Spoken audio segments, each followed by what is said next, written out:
Shalom, selamat pagi Bapak Ibu Saudara Jemaat MDC Solo yang dikasihi Tuhan. Pagi hari ini kita bertemu kembali pada ibadah online. Saya yakin dan percaya dimanapun Bapak Ibu berada, penyertaan Tuhan, perlindungan Tuhan selalu ada bagi setiap Bapak Ibu Saudara. Terima kasih, mari kita mau berdoa, kita mau memuji dan memuliakan Tuhan. Bapak, terima kasih buat pagi hari ini. Terima kasih buat kebaikan-Mu, anugerah-Mu, penyertaan-Mu, kasih setiamu dalam setiap kehidupan kami Tuhan. Pagi hari ini kami mau memuji dan memuliakan nama-Mu Tuhan. Terima kasih Yesus, hanya di dalam nama Tuhan Yesus Kristus. Haleluya. Amin. Mari kita sama-sama memuji Tuhan, Raja mulia.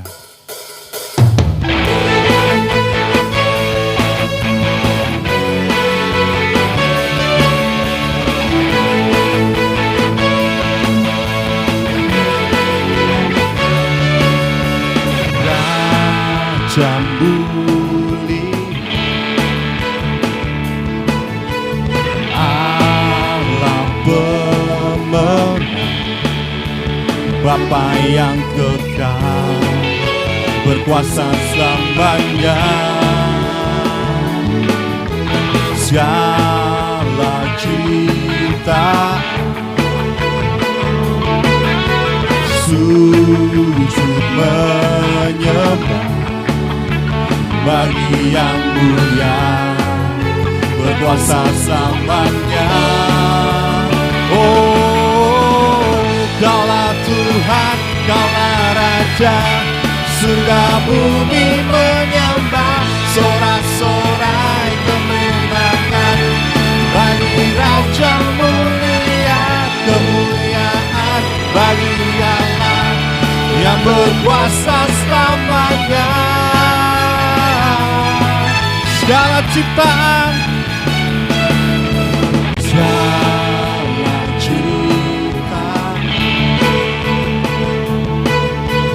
sujud menyembah bagi yang mulia, berkuasa selamanya.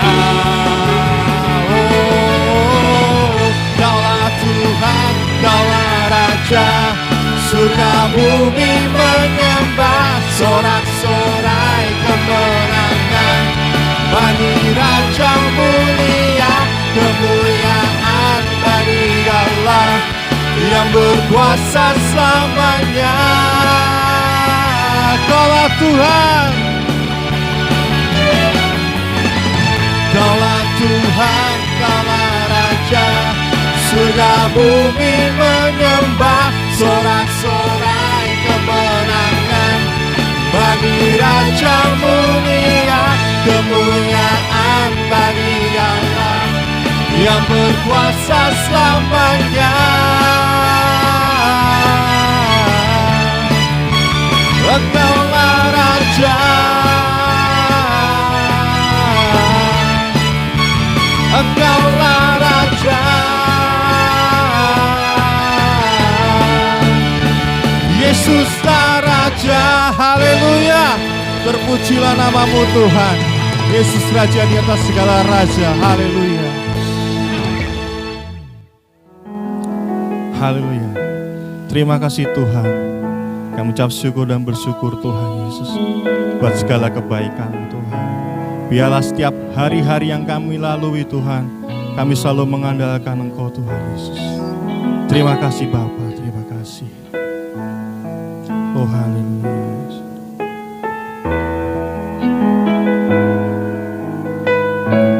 Hanya kepadamu saja Tuhan kami akan berpegang, kami akan berpaut, kami hanya mengandalkan Engkau Tuhan Yesus.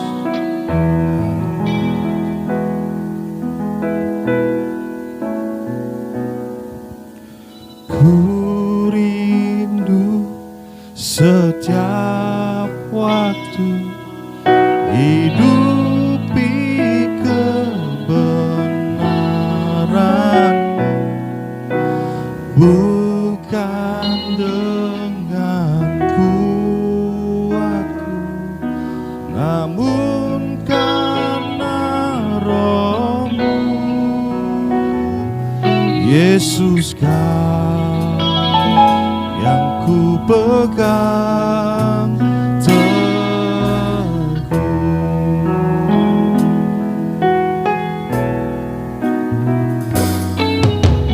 Ku rindu setiap waktu hidupi kebenaran-Mu, bukan dengan kuatku, namun karena Roh-Mu. Yesus Kau yang ku pegang teguh. Engkaulah Tuhan, Engkaulah Raja, Engkaulah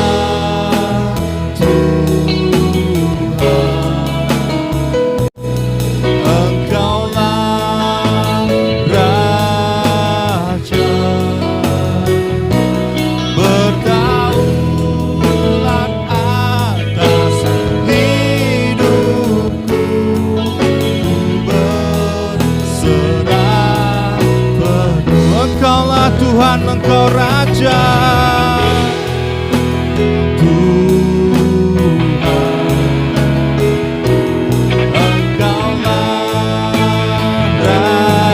atas hidupku, ku berserah penuh. Berdaulat atas hidupku, ku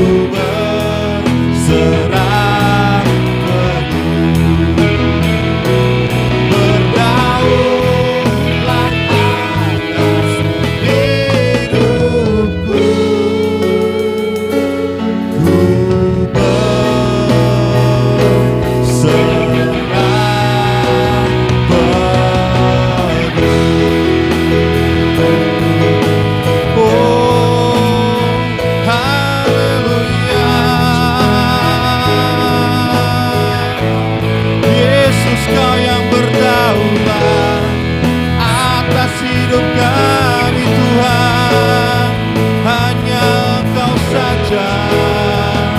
Haleluya, haleluya.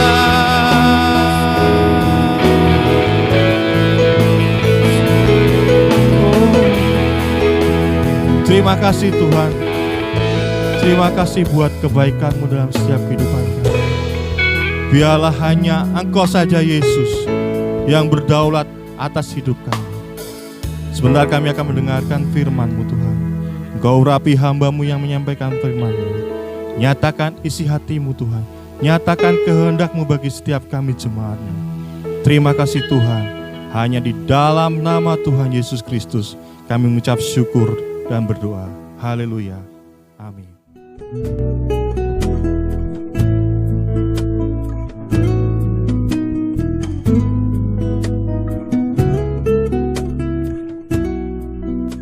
Shalom jemaat MDC Solo yang dikasihi Tuhan. Senang sekali bisa berjumpa kembali dengan Bapak Ibu Saudara meskipun lewat ibadah online. Saya percaya meskipun lewat online, Tuhan lewat kuasa Roh Kudus-Nya mampu menjamah dan melawat setiap kita yang mengikuti ibadah ini dimanapun kita berada. Bapak Ibu Saudara, tanpa terasa kita sudah melakukan ibadah online selama 3 bulan oleh karena pandemi corona. Yang menurut penelitian, ukuran virus corona ini sekitar 400 mikrometer. Menurut ukuran manusia, virus ini begitu kecilnya, sehingga karena kecilnya dia nggak bisa dideteksi dengan kasat mata. Perlu bantuan suatu alat yang namanya mikroskop elektronik. Namun meskipun bentuknya begitu sangat kecil, corona ini telah banyak mengubah perilaku manusia di muka bumi ini. Misalnya kalau kita keluar rumah, kita harus memakai masker. Tanpa masker, kita seringkali ditegur orang untuk memakai masker gitu. Dan kita juga harus sering-sering cuci tangan. Dan apabila kita mengobrol dengan orang lain, kita harus punya jarak minimal 1 meter. Dan kalau sampai di rumah, kita harus cepat-cepat ganti baju dan mandi. Masih ada banyak perubahan perilaku yang harus dirubah setelah corona ini ada. Meskipun begitu kecil, namun ada pengaruh yang besar dan membawa perubahan dalam kehidupan ini. Bapak, Ibu, Saudara, ada seorang tokoh Alkitab yang mengalami perubahan yang dahsyat dalam kehidupannya, yaitu Petrus. Dalam Kisah Rasul pasal 4 ayat 13 dikatakan bahwa ketika sidang itu melihat keberanian Petrus dan Yohanes, bahwa keduanya orang biasa yang tidak terpelajar, heranlah mereka. Dan mereka mengenal keduanya sebagai pengikut Yesus.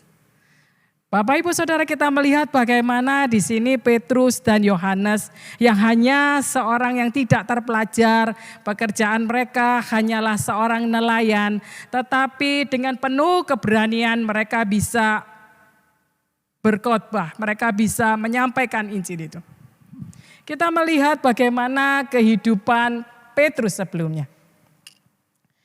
Kalau dia pernah suatu saat menantang Tuhan Yesus, kalau engkau itu suruh aku berjalan di atas air.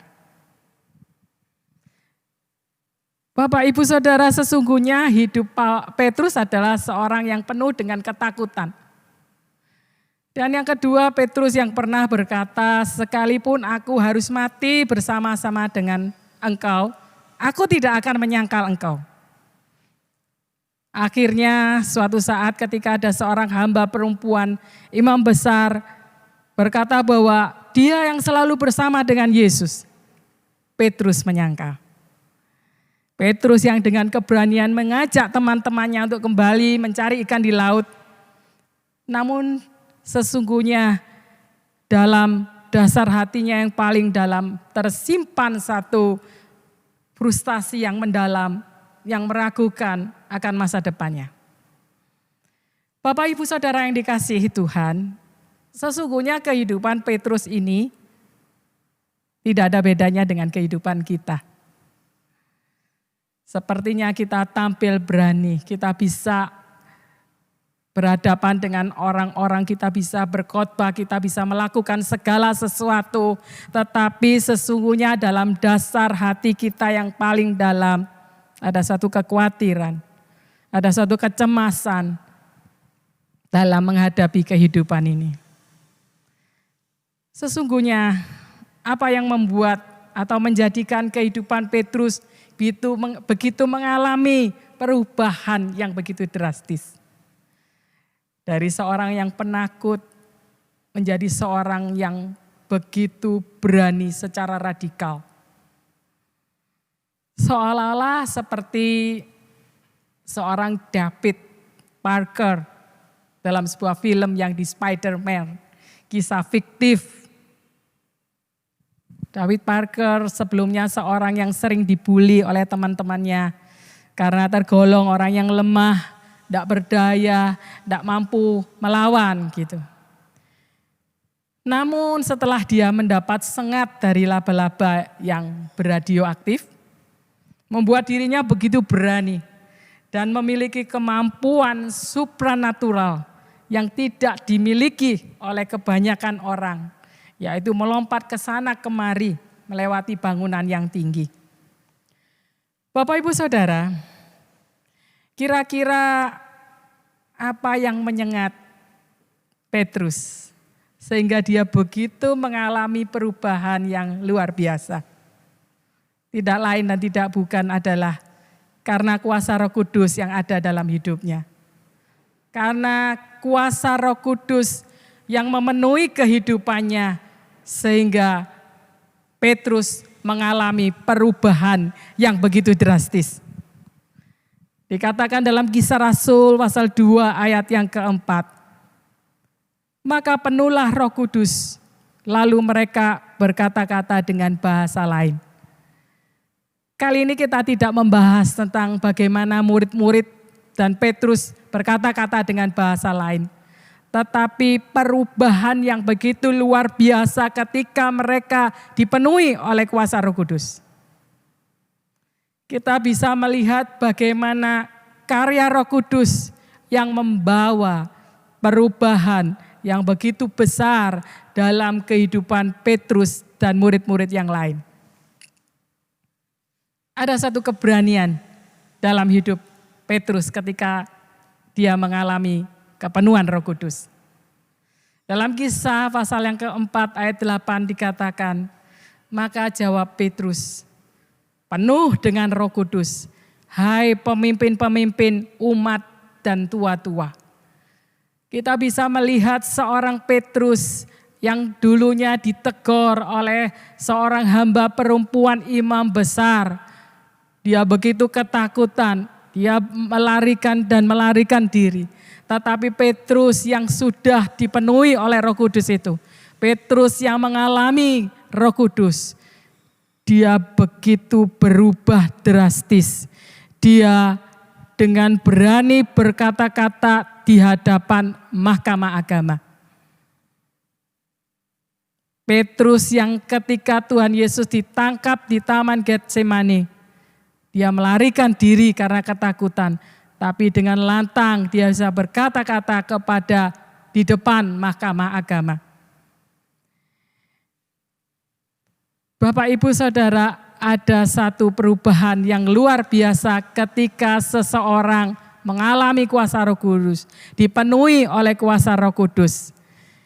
Ketika kita pertama kali mengenal Tuhan, kita juga dipenuhi oleh Roh Kudus.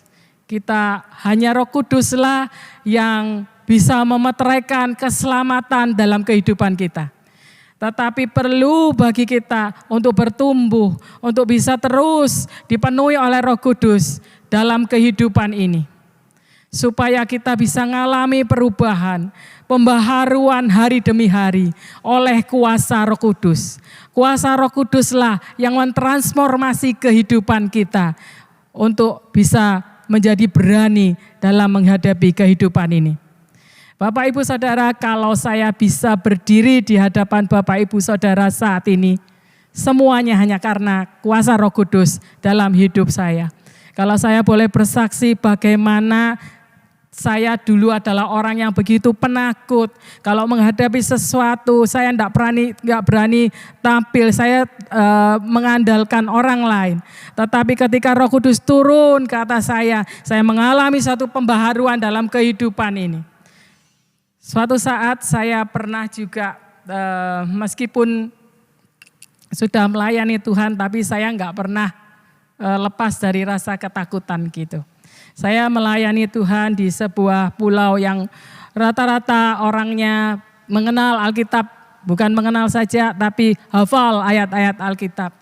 Ketika saya berdiri berkhotbah, dalam hati kecil saya begitu ketakutan karena dalam diri mereka semua itu mereka hafal ayat dan saya khawatir, saya ketakutan. Tetapi ketika saya berdoa, saya minta Roh Kudus memenuhi hati dan pikiran saya. Ada satu keberanian dalam hidup saya. Dan ada suara dalam hati saya yang mengatakan, kamu hanya sebuah speaker. Kalau tanpa speaker, kamu tidak akan pernah bisa melakukan apa yang hendak aku katakan. Bapak, Ibu, Saudara, ketika Roh Kudus turun dalam hidup kita, ada satu keberanian, ada satu hal yang membuat kita menjadi berani. Bapak, Ibu, apa yang perlu Roh Kudus kerjakan dalam hidup kita?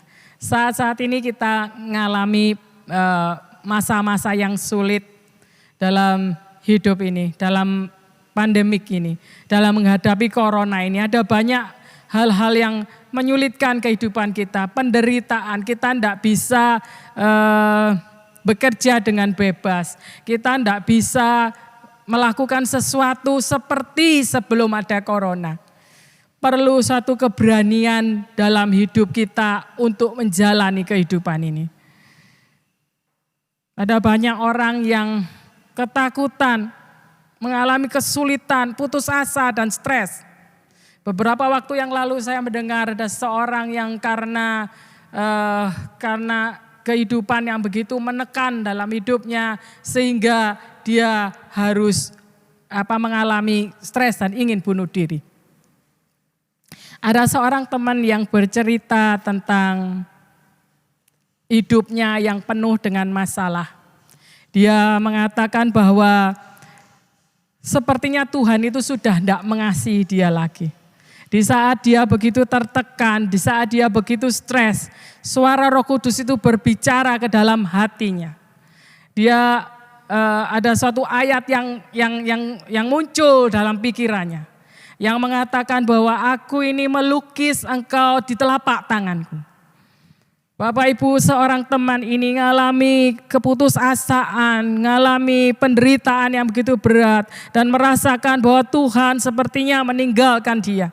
Tapi di saat itu dia berdoa kepada Tuhan dan Roh Kudus turun berbicara kepada dia, memberikan satu keberanian dan mengingatkan kepada dia ayat yang pernah dia baca. Bahwa dia adalah anak yang dikasihi oleh Tuhan. Dan namanya ditulis di dalam telapak tangan Tuhan. Sehingga dia dengan begitu berani, dia melangkah menghadapi kehidupan ini.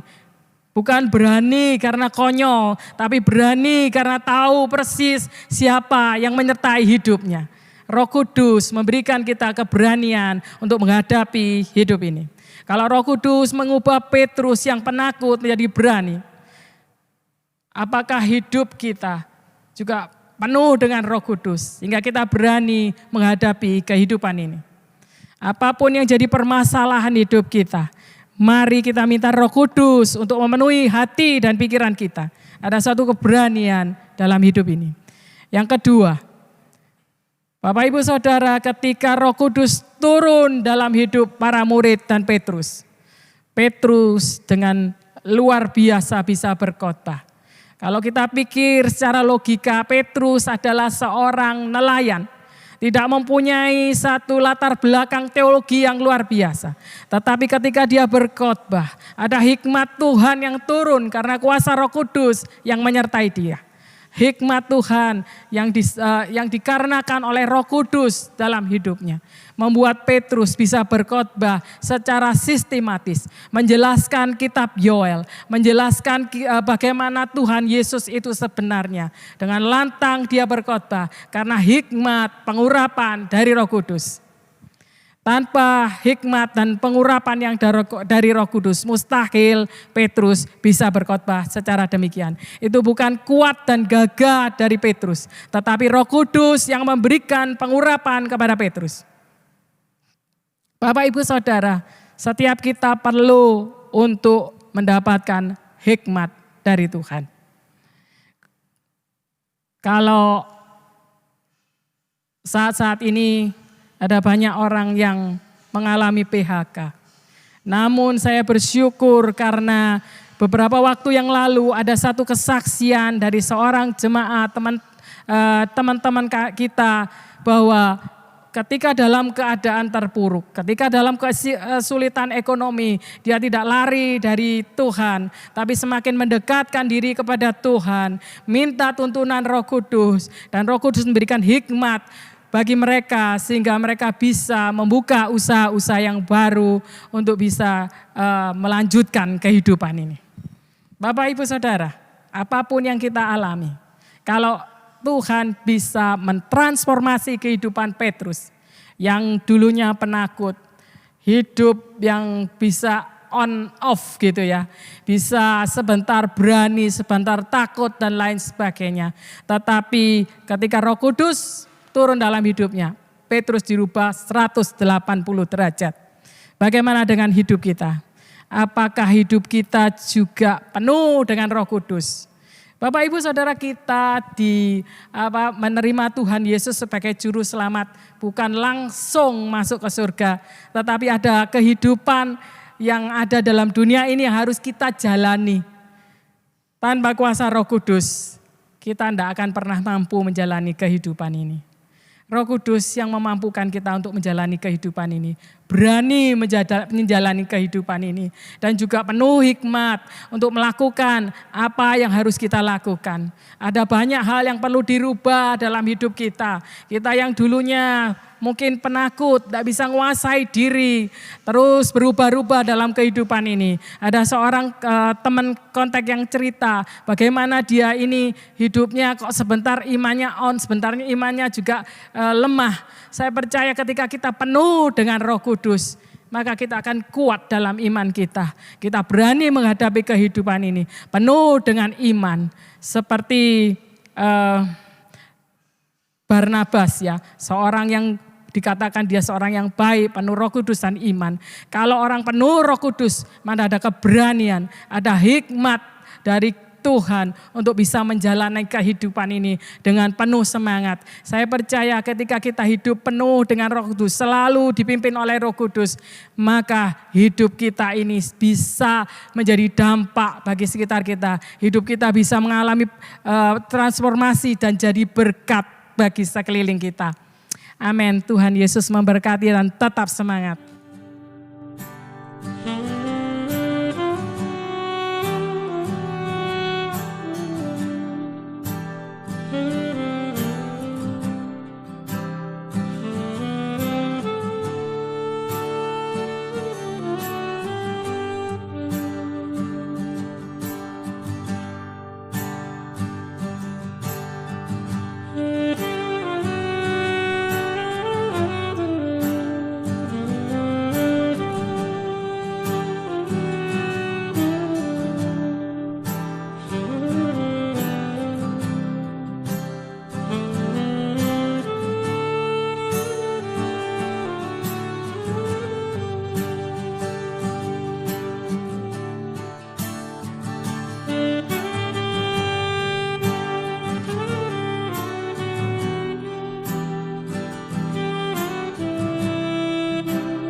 Jemaat yang terkasih, kita akan mengakhiri ibadah kita pada pagi hari ini.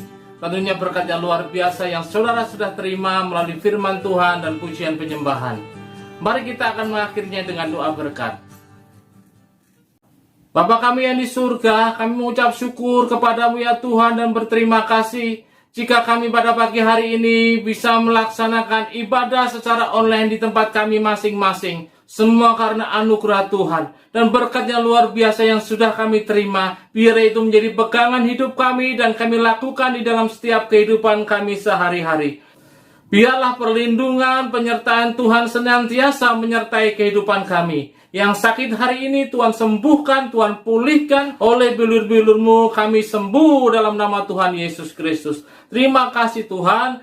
Biarlah kuasa Tuhan bekerja di dalam setiap jemaat-Mu. Kami semakin bertumbuh dan berakar kuat di dalam Engkau Tuhan Yesus Kristus.